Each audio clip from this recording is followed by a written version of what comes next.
Howdy guys, Rex here. So over the years I've had the opportunity to play with thousands of different rifle scopes, and I've seen hundreds of the popular models in terms of my data set, how large it is with the Rex Defense training we do with the long range precision shooting. And so I've developed some opinions over the last few years on what to look for in a rifle scope, and I've seen a lot of stuff work. I've got to actually quantify their performance in terms of their tracking precision, how accurate the reticles are, what the problems are with ruggedness, what some of the weird areas might be in the scope that you need to be aware of in order to manage it properly. But these are the three, my favorites, that like if I had to recommend my top three choices for under $1,000, what would that range be? Like, what can you get that works good for long range precision shooting? And so I come up with these three for this last year of 2021, even going into 2022. Each one of these outfits probably has updated models in the same general configuration, but these are solid models if you're looking for something for rifle. If you want to upgrade optics, I'll kind of give you the rundown real quick. So right off the bat, we have the old school Super Sniper from SWFA. I've had 8 or 10 of these myself, I think. This one I got off of 50. It's been used, it's been mangled a little bit. Not as bad as some others, but these work. They're a fixed power scope. They don't have a lot of features. They don't have illumination. They don't have a zero stop. They don't have adjustable magnification. This here is a parallax adjustment. They're very simple, but they're relatively rugged, and they work pretty darn good. We'll go over more details in a minute, but I've seen these for a long time. I've had a bunch of them. I'd still recommend this in the price range that it's in, right around $299 for this model. They do have some adjustable magnification models. However, I wouldn't recommend those as much as this one, because this one has a really good track record in terms of ruggedness compared to some of the other stuff that I've seen, okay? And that's just my opinion. This one is the Arken SH4 Gen 2, relatively new outfit, but I've seen a bunch of these as well. Not as many as these, but I've seen dozens of these. Various different platforms. I've run them on 50s. I've seen it at my ELR courses. I've tested personally dozens of these, and this is a pretty darn good option for just a little bit more money than this thing. $399, you have all your features. You have your magnification in the first focal plane, so you can crank it at any power and the reticle still proportional to the target. You got a parallax adjustment on the side. We have reticle illumination. We have a very robust zero stop, which is just the screw up top here, okay? A very, very robust zero stop mechanism. And you have a decent amount of travel. We'll go over that in a minute. And we just got a lot of good features on here, and it performs incredibly well in terms of its tracking, and its optical performance are really amazing for the money. So for $399, you get a huge upgrade in terms of features. This is a bigger tube, 34 millimeters, this is 30 millimeter. And then we have another series of optics, and it's kind of hard to compare these side by side because they are different configurations, right? But this is the Primary Arms GLX. And I think this thing is really cool. It's a relatively low profile. It does have your zero stop. It does have illumination. It does have your parallax here. It does have, variable first focal plane capabilities, and it's a good scope, and it is available in a lot of very interesting reticles as well. The ACSS Advanced Combat Sighting System reticles. A lot of different options there that are all pretty cool, depending on exactly what you're going to do, okay? So let's look at kind of the features of them. So we have this thing for $299. This is $399. Actually, this particular model's $449, I think, right now. This is 6 to 24. And these range from $650 to around $800, okay? So this is significantly more expensive than these two. Right off the bat, this thing's total elevation on the Super Sniper is about 40 mils worth in a minute of angle scope. They get like 140 minutes. So you got a decent amount of travel in a 30 millimeter deal here. So when you're dialing up and down, you can move it quite a bit. This one has about 32 mils of usable elevation range, which is actually pretty good. you can get that set up like that, and you have a double turn turret here, and it does have the numbers labeled up top, which I really like. But you can come all the way up.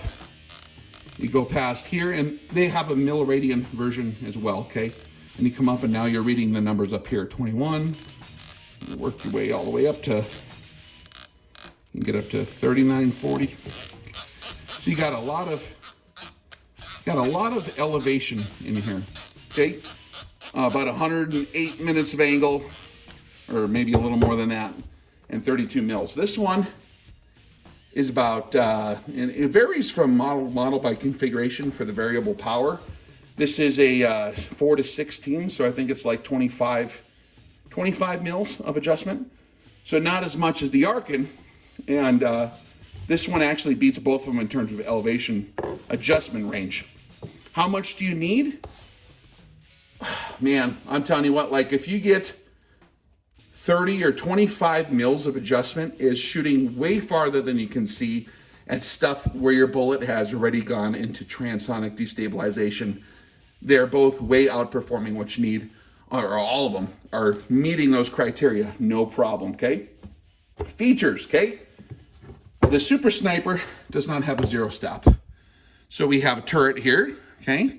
And they do have these in milliradian configurations as well, but you kind of got to remember where you set it, okay? So you have these little hash marks here, and you got to kind of know.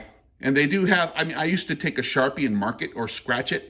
I used to put like washers to space in here to bottom it out, but it's not designed for that. These little screws that are keeping the cap on will actually slip up when you bottom it out, so you don't want to do that. So you got to keep track of where it's at once you zero it, okay? So it doesn't have a zero stop. A zero stop is an incredible feature. Basically, you set it once you zero at 100 to bottom out at 0, right? At whatever you're zeroed at, so that in the dark or in a hurry, or if you get lost and you forget how many times you turned it, you can just come back and have that absolute knowledge that, bam, you're right there, okay? So zero stop is incredible. And the quality of the zero stop on this one is the best I've seen across the board compared to a lot of optics. It's a very robust system. It's a very simple system. You just got a screw here. And if I would pull this off, you would see there's a pretty good block. And it just, that screw bottoms up against that block. There's nothing to really loosen to where it's not gonna work properly. It's a very positive, caveman-proof stop. So, and that is a feature in rifle scopes that is a potential weak point in terms of ruggedness. I've broken a lot of zero stops. I've seen a lot of them fail in classes when they're more of a fragile kind of deal, okay? This one is not gonna break very easily. This is very robust as you could possibly make it. Even high dollar stuff has more complex and tiny intricate mechanisms than this does. Very, very good way to do that. This one has a zero stop. It actually has lockable turrets as well. So you push a button to unlock it, which is a nice feature. And you come back and you dial up. And when you come back down to 0, it'll actually lock into place and it'll lock the turret. So you got to push this button. Now this is a feature that is a little bit intricate and maybe, well, I'm not going to say fragile, but I've seen them get jammed up when they get dirty, or when it's cold, or when guys get Western on them. These do get stuck sometimes. And the zero stop is actually a small, very thin aluminum sleeve inside of here that's finished bright red. And there's tiny little, I think they're 1.3 millimeter Allen keys that you can't even really, you have to specially order those keys so don't lose those. But it's a very, very tiny mechanism. And if you don't get the exact right torque when you're doing that, it'll slip. It is good if you set it up properly. I haven't had a problem with mine, but some of my close friends have. So it's something to be aware of. It's a nice zero stop. It's easy to set, but it's not near as robust as here. But it's good. It works good, and I like the feature of a lockable turret. That's really cool. All right, what else do you guys want to talk about? Let's see here. In a fixed optic, where there's no magnification zoom, it doesn't matter what focal plane it's in because it doesn't really matter functionally, right? So it's non-applicable for this. But here we have a first focal plane reticle, and here we do as well, which didn't used to exist in the degree they do nowadays, or back, maybe 10 years ago. But nowadays they have a lot of decent scope options with first focal plane, so they meet that criteria. This one I believe is pretty much a straight mill, and a mill-based reticle, mill-radian-based system across the board. These are available with minutes of angle and a minute of angle VPR reticle or mill-radian. So they do have you can get your preference here. And they are in the first focal plane, so your turrets will match your reticle. If you adjust 3 here, you can subtract 3 here, right? Or add 3 here in the reticle. So that's kind of cool. We have the tracking of these scopes. There are several different kinds of tracking, okay? The two that I'm concerned with as a long-range rifleman doing training and stuff are repeatability. Like if I dial this thing around and then come back to wherever 0 is, I'd have to remember on this one, right? Come back to 0, it better be on 0. If it's not, I'm gonna be grumpy, okay? Likewise here, so that's repeatability. Really, like if you can return to 0 with accuracy over and over, and I'm talking not just a couple times, I'm talking hundreds or thousands of times, okay? Where every single time it absolutely must return to 0. If it doesn't, that's extremely dangerous for any serious application, okay? And if you think about the other kind of tracking, you have tracking graduation precision, which means when I index 7.5 minutes of angle on here, okay, it's actually going to move mathematically, trigonometrically, 7.5 minutes of angle. I can test that with the truth stick I got set up, and if you know how to do that properly, you can get a very accurate test. On Patreon, I talk about the details of how to properly do that. I've seen it done by a lot of folks that are missing some crucial details. But if you really get your truth stick set up properly, or whatever check you're gonna do, even if you're using a collimator, if you have the right tools, it's all about the methods and the materials of the tools. You got to do it right. But these are pretty accurate. I've tested hundreds of these, and they're, I think, a pretty consistent 98% accuracy, okay? So they'll be pretty close. Sometimes they seem to be short a lot. Some of them are 99%, and I think I've seen 2 out of a couple hundred that were like right on with their tracking. But typically they're about 1% off, okay? 1.5% off, maybe 2%. All the models I've checked, all the different test models I played with, these track, surprisingly, dead on. Now this used to be a feature that if you're looking for tracking graduation precision, you'd have to spend $3,000, like 10 years ago, right? From German glass. You get some Wetzlar-made screws from Wetzlar, Germany, and a 5-piece adjustment mechanism rather than the 3-piece that you're going to see in the Asian designs. And you could get that kind of precision. But now with modern CNC machining and all the magic they can work geometrically here, they can accomplish 100% tracking graduation precision. And it seems to work very well. I mean, every click I can watch it go up and down the stick, keep track of it. It seems to be very, very good on tracking. Likewise with this as well. I was surprised. This is actually made in the Philippines, and it tracks really good, like 99.5 to 100% tracking graduation precision on these. Now, the turrets aren't near as robust as they are on here, but it does track very, very well, for sure, okay? And talk about the turrets real quick, too. People wanted a side-by-side comparison. That's why I'm doing this video. So here's a Super Sniper. I don't know if you can hear that.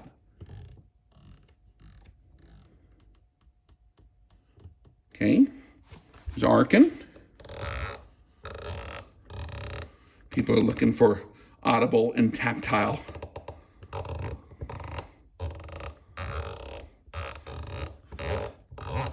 There's no doubt the turrets on this are monsters in terms of they're just very rugged, really good quality.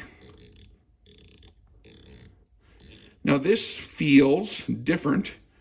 It has a similar feel to this. The GLX has a similar feel to the SWFA, but I mean this works better than the SWFA.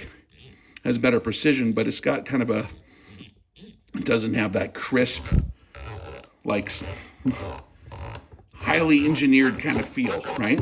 So Arken is really, really nice on this. This works very good. And these are pretty reliable. In terms of reliability, let's talk about that. So these usually are very, very reliable, okay? The problem I have seen with the Super Snipers at the classes is that if these 3 screws ain't tightened exactly right, these posts, the way the post is situated in here, it's a thin, kind of a brass colored post, and the screws in here will kind of slip past that. And I think you get some slippage, and that's where you get failures to adjust properly, okay? And so you can just be like a complete revolution off because it's not actually turning the inner post. I've seen that more than a few times. I don't know, I can't recall offhand. I'd have to look at my logs to give you a percentage of how many of them do that. But it's enough to make it an issue. If you get towards one of the extreme ends of the adjustment and you go, I'm going to go light, right there, it starts to kind of tighten up and then it sort of stops. If I cowboy past that, it'll strip those off. It'll make it slip, and then you'll have problems. You have to redo it, everything. And if you deform the shape of this too by over torquing these screws, it'll not consistently grab. So that's an issue. Okay, this, of course, if you cowboy anything, you can break it. But this has, for me, been very, very reliable. I mean, even the zero stop, pretty. I mean, you can get stupid with these. And I mean, they're robust. I'm kind of mean to these when I get to my third phase of my testing and evaluation, but very robust. These, again, like I said before, sometimes you have an issue with the Z-stop slipping on the inside, which is the zero stop, but they seem to be relatively okay, minus the intricate nature of this zero stop or the turret stop button here, okay? So this is the least delicate. This is pretty good. This can be a little problem. This is simple, but it's not super heavy duty, okay? So if you're looking for heavy duty, this is what you're going for in terms of turrets. Reticle, again, this is available. This is an old mill dot here, which is a very simple, clean reticle. I actually like that for a lot of applications. Or they have a mill quad, which is a good reticle. You can look at the picture if you look on their website. It's kind of a clean reticle overall. You can memorize the geometry in there to get your mills or whatever you're using, and it's an effective reticle, but it's kind of limited. This is what they call the VPR reticle, and it's kind of a mill scale, or in this case, a minute of angle scaled reticle, to where you kind of have a grid network in there to reference off of, so you can do your holdovers quickly, back off to a lower power where you can see the grid, and you can just kind of lob them in there real quick like, okay? This one has a variety of different reticles. This particular one is the HUD. This is kind of a DMR style reticle for designated marksman type stuff. This is the Raptor, which is kind of made for, 223s, 5.56, stuff like that. They have mill grid reticle options as well in the ACSS. You can look, they got a lot of really cool ones. The reason I review primary arms so much is not really the differences in the different models of the scopes, because once you've seen one, you kind of know how it mechanically works, but they have so many different reticle options that it justifies a new review of each one of those, because they're all unique and they all have really interesting applications. I got a few of them, okay? We also have the glass. Let's talk about the glass, okay? That's what people usually ask about first. This is pretty old school. These are made in Japan, I believe. The glass, I don't know where Japan sourced it. I think these are made maybe in LOW. Of course, those things can change. There has been evolutions over the years of the specifications of the tube thickness and a few things when it comes to these Super Sniper scopes. The glass has always been okay, but over 10 power, in my opinion, is achromatically corrected. So it's not apochromatically corrected type glass that you're going to find in your really high-end stuff.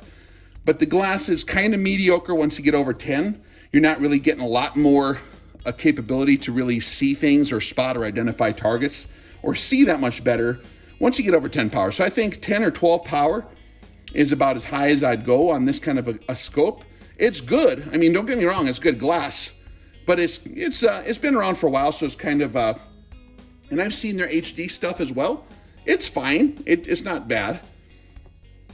This is kind of a modern rendition of HD glass is what they're saying, okay?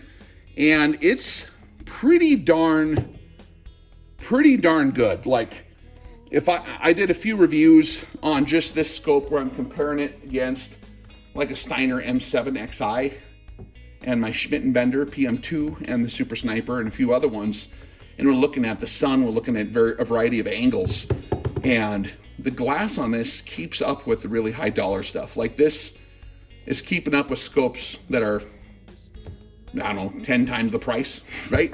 A lot more money. And so the glass nowadays, with the way they're doing it with the coatings and the manufacturing capabilities, it can make incredibly good glass for really affordable prices now. And so I was actually kind of surprised. I wanted to see a bunch of these in a variety of conditions, you know, particularly twilight, low light conditions, nighttime even. And the etching on the reticle is very good on all of these, but really, really, really good glass. Likewise with the GLX. The GLX has very good glass as well. It's almost hard to tell the two apart. I mean, granted, this is $399 or a little over $400 versus like $600 or $800 for this, right? The GLX is considerably a lot more money, but the glass is very good as well. I mean, once you kind of get to be once you get to that close to perfection range with your glass, and if you actually quantify the transmission and clarity and all that stuff, you will see a difference, but it kind of starts to plateau once you hit a certain quality. Both of these guys are right there in that plateau. Now, if you spend $3,500 or $4,200 on an optic, like I do that as well, it will be higher quality than this, but it's only a professional could discern it with instruments doing a proper test, okay? You're not gonna notice just looking over the counter or something, okay? So practically and functionally excellent glass in these. This is okay too, but it's not near as good as these. But then again, this is a lot more affordable, right?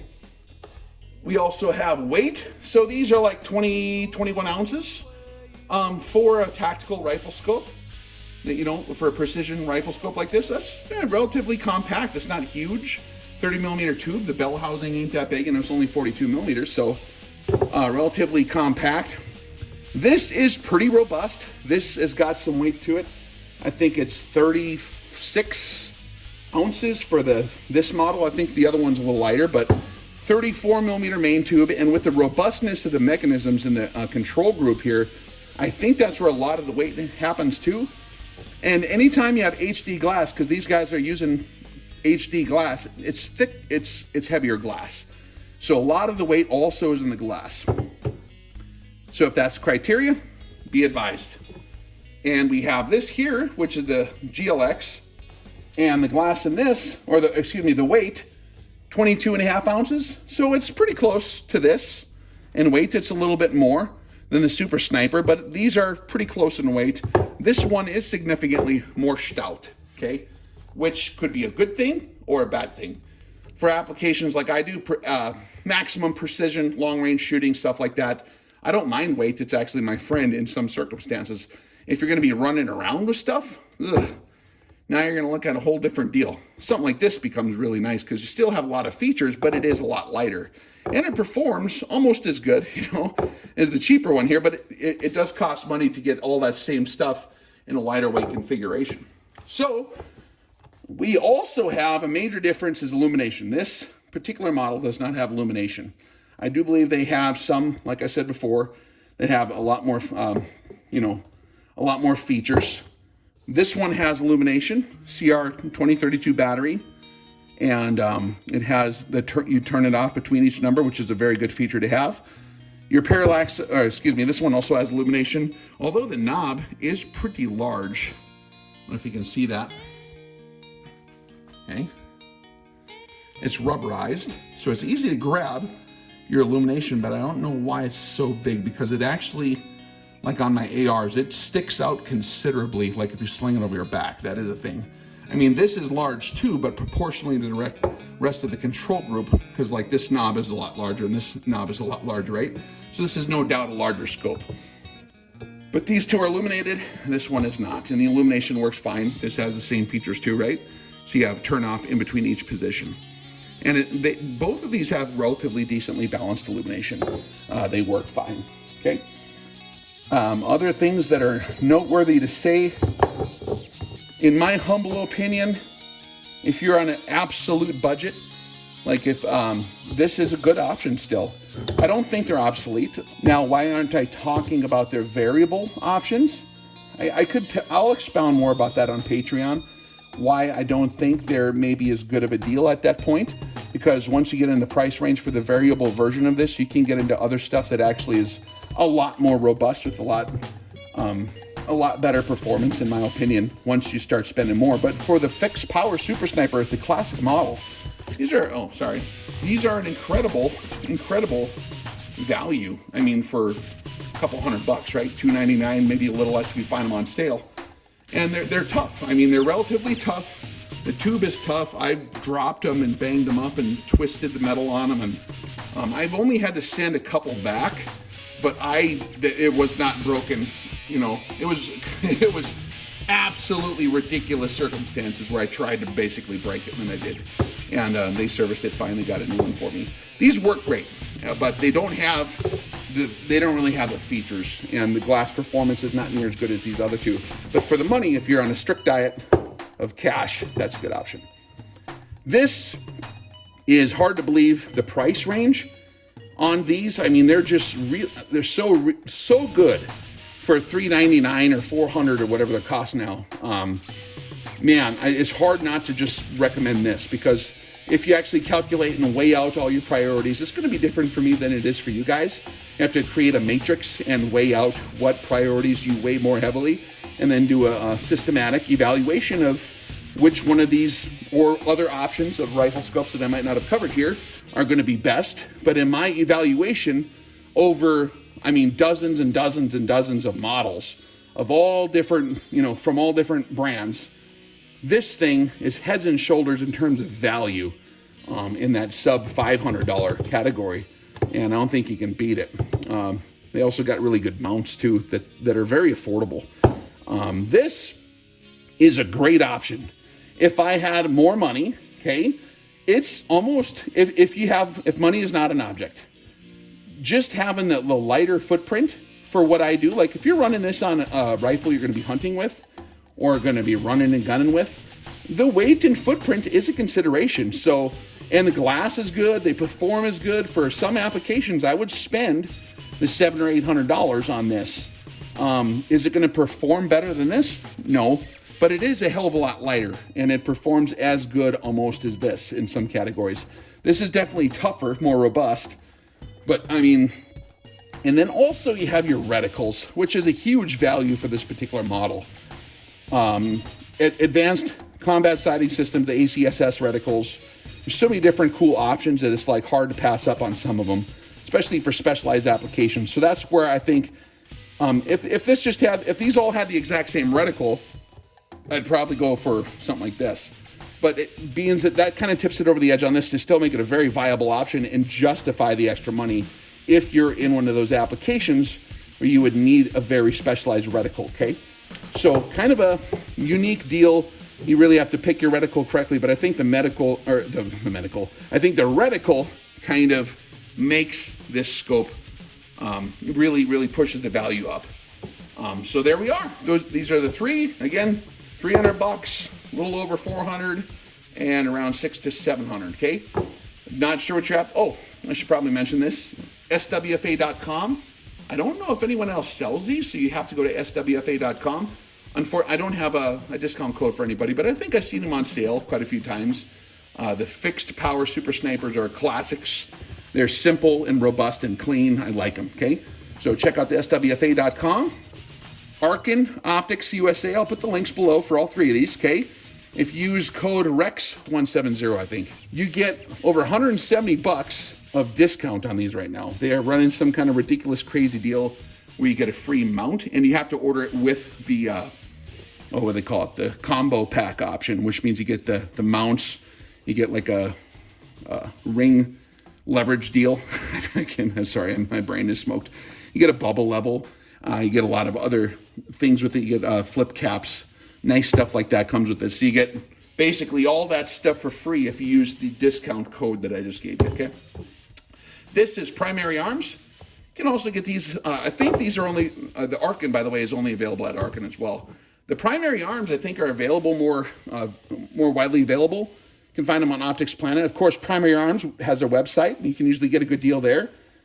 I think a lot of other outfits sell them. And you can use code REX, just standard REX code, and get a little bit of a discount there.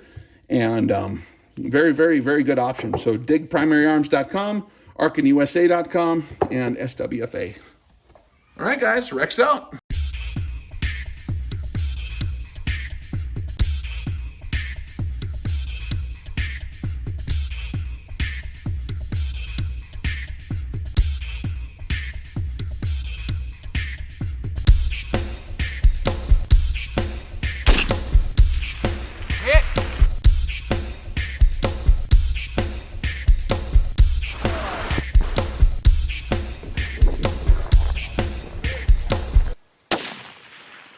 Nice.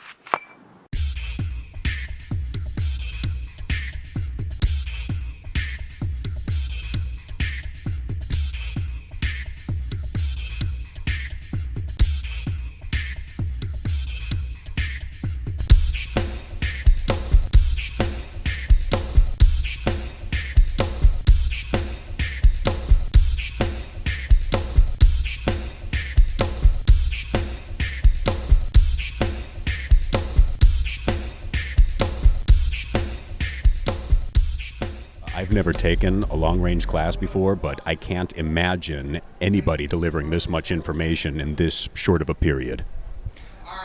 Yeah, it takes a while. After you've been around a while, you kind of accumulate most of this information. Some of it falls by the wayside. Some of it you retain. At least you know it's there, and if you need to use it, you can pull on it. You cannot miss an opportunity to gain knowledge. You cannot. The guys that are going to talk here, there must be 250 years of experience wandering around in the people that you're going to be exposed to. And I'm talking like hard-earned experience. Rex is, of course, an absolute natural. He showed us over the years that, so I wasn't surprised to see him perform beautifully because he was born for it. He is naturally an awesome presenter. So whether he does it through YouTube, on video camera, or live, and by the way, congratulations, this is beyond the full house. I really think some people snuck up on you, man. You got to double check on who paid and who didn't, because I see more than 80 people here. I see north of 100 people. If you have not been studying long range for quite some time, I'm not saying not to come to this class. I'm saying you better put your helmet on. It's gonna go fast. You can't get information like this going to happen in this class. You can't get that like anywhere. He's already well known, and he'll get better and better and better. But you're right. We have a very strong concentration of people with this much interest and passion. You know, in this one room, everybody's here looking for the best and trying to be the best, and I love it. And that's the secret to success, too, guys, is surrounding yourself with competent, intelligent, and passionate people. Yeah. And you see that a lot in this room, because everybody that gathers together here is because of a love for the sport or the craft and the skill and the art and the science. And you, Mr. Rex, you're kicking some butt up there today, man. You're in the zone. I'm getting sweatier and sweatier, Lou. Wait until 4 hours from now. You know, I'm a little scared to get up there. I mean, Rex is such a great speaker in this forum, and I'm thinking, oh man, I'm going to bore these guys to death. But I can tell you one thing I like about these type of forums: when you get guys that admit to being interested in long-range shooting, you're past the guy who swears he can shoot a quarter-inch group with his factory Savage with factory ammo. So these guys, they're not at that point. They've gone past that. They're really serious now, and they really know a lot of this stuff. It's more about how much further can I push my This is where they've come with capabilities with more knowledge and more practice and more information. We'll have a good time. The students will have a good time. You're going to get a tremendous level of information, and there are different levels of knowledge. And when I met Rex, he was really the first guy that I had met that had that kind of tier 1 level of knowledge. this won't be the last time that you guys do this. This is the best thing that I have seen or been associated with thus far in this industry. This is really good.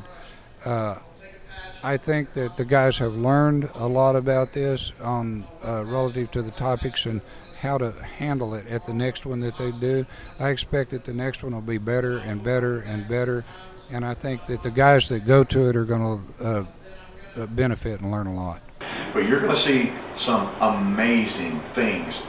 When this company, as he builds this company and this curriculum, and it goes, I'm telling you, it's going to be a bookmark in American firearms training history. Like, something is different over there, what's going on, and people will come from all over.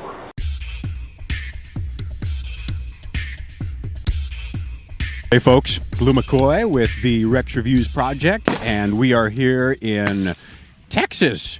Holy crap, man. Yeah. This has been a lot of fun. I'm here with Jesse and his lovely wife, and what do you guys have to say after the second day? So we get out here, the first thing we did was check out all of our guns and equipment. We want that solid. We learn the fundamentals, make sure that everybody is doing things like correctly and properly, and that way when we start shooting out the longer distances, we don't we don't have to wonder what's all going on out there, And I think that's really cool, because you feel a lot more confident knowing that you're solid. You got a solid foundation when you start engaging things way out there. So. And you I think that's great. Yeah, man. And you start off really close, and you get all the bugs worked out, and then you work out farther, and it's no big deal. It's easy. Yeah, it's easy. So the system works, Mr. Rex. It works, my man. Just this experience was probably the best shooting experience I've ever had. It was the most I've ever learned, ever. So just getting to shoot out to 1,000, 1,100 yards, and these guys get you out there quick and do it the right way. Feels like, but I think it's rolling down off the snow. Right. No way. No. That's still barely a 2. Single. Oh yeah? It's hot air. Nothing. Yeah, reticle choice and design, I've really learned to, like, that's really important. We always focus on all the other stuff, but reticle design, is very critical. If you pay attention to those classes and watch those reviews, it'll all come together for you, and this is the place where it all comes together. Yeah, and you get out in the field and you get to apply all that knowledge and see it in action, and that's gratifying. Absolutely, and it's the real world issues that that you're really learning here, as opposed to just you get all that technical data, and then you bring it out here to the real world and you put it all together and it works. The secret Rex taught me about butterfly kisses on the cheek. And It's actually true? It was true. Did it work? It totally worked. What? It totally was. It happened earlier today, and all day I've been just on. Like I just said a minute ago, yesterday everybody showed up. They were nervous. They didn't know what to expect. And look at the crowd behind us now. It's like a party back there, man. People are just having the time of their lives, and not only having a good time, but making some shots too. Some impressive ones. They're learning what they come out here with. The dot drills, a lot of the drills that Rex and Paul are having us do, they really make you, get you into shape and make you, do exactly what you did the last time and be consecutive, So I think that's a just super way to start to do this stuff. So. Yeah, it is. And you lay that solid foundation, and the rest is easy, man. Yeah, we're just now it's not even really hard to shoot out there. We're shooting out at 1,100 yards, and really not that big a deal now after we, now that we know what to do. All right, what just happened, man? I just hit a water bottle at 875 yards. And you had one shot. One shot. That's not bad. So what's the secret, man? Aim small, miss small. Amen. Well done, brother. Thank you. As long as you pay attention and do what the instructors say, it will all come together as an equation, and the equal sign pops right up. Name's Edwin from Boston. Traveled out here to Pennsylvania to take the class to shoot past my home range of 600. Shot out to 1030, made some hits. Every time Rex teaches you something new and gets you comfortable, he totally messes with you. Gets you dirty, gets you muddy, makes you roll around in the rain and the mud and the dust. And then he takes your scope and he messes it all up, and he teaches you something new every time. So Great time, good guys. Nice shooting there, Tex. Thanks, man. Second round hit on the gong and first round hit on Fred. Almost a 1,000-yard shot. That was pretty awesome. Feels good for first stage of the day, doesn't it? Yeah, it does. Yeah, it does. I wasn't shooting very good yesterday, but it's good to come back. Haven't shot past 400 yards until I came to RX-18.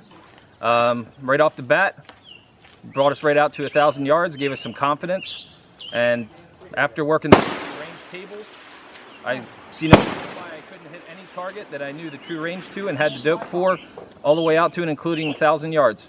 You're exposing, all the different students, including myself, to some different techniques, pulling from different arenas, whether it be from some application of competition, PRS, NRL kind of things. When we can't always take a prone shot, shooting off of obstacles, from unstable positions. I came to the RX just to learn everything. It's a great place to be, great people. Learned quite a bit. Got me dialed in at ranges I've never even looked at before. I've been to RX 17-001 seminar and 001 shooting, and so I had some familiarity, but this is just a lot better. This is what I really enjoy. The instruction is again top notch. We learn any problems we have, we immediately have someone to diagnose the problem. It's because it's so relaxed, the environment, you're constantly learning and you don't even really realize it. I think it's just been an awesome experience, and the knowledge is unbelievable. Hey, my name's Mitch. I just over here at the Rex live fire event. Learned a hell of a lot. I got my rifle zero for 100 yards yesterday, and within a few hours I was hitting 1,030 yards. And I've never shot past 300 yards in my life. So it's definitely worth the money, definitely worth the trip, the hassle, everything about it's been great. Rex has been great, the crew's been great. Oh, this has been terrific from my standpoint. We've seen things that we never expected to see. Let me see, we've got one guy, first time ever, at over a mile or whatever, and he's hitting 25, 80. I think everyone got to a mile, didn't they? Yeah, pretty much. Yeah, everyone got to a mile in the whole class relatively easily. It's really been surprising, and that just shows how the equipment, and it shows how the shooters have progressed learning and with the instruction and all. These guys have had good instruction, and they've just got the job done. And how far were you shooting? It was 1 mile. 1 mile, and what were we using here? 300 Win Mag. 300 Win Mag. But probably not. Watch out, Rex. Rex. So you just hit the 2,500 yards. Like, what's your solution? It was 116 and a half MOA elevation and 14 MOA windage. And you had 4 shots. Yes, sir. You got in your team? I had 6, so 10 total to hit 2551. So tell me the story. How'd you finally spot where you're hitting? I saw the trace. I saw his trace, and I called it good, but he was about 6 inches off the top right corner of the plate. He made a minor correction, bottom left edge of the plate, and I saw the top of the bullet, but I lost it, but it was an impact. So awesome shot.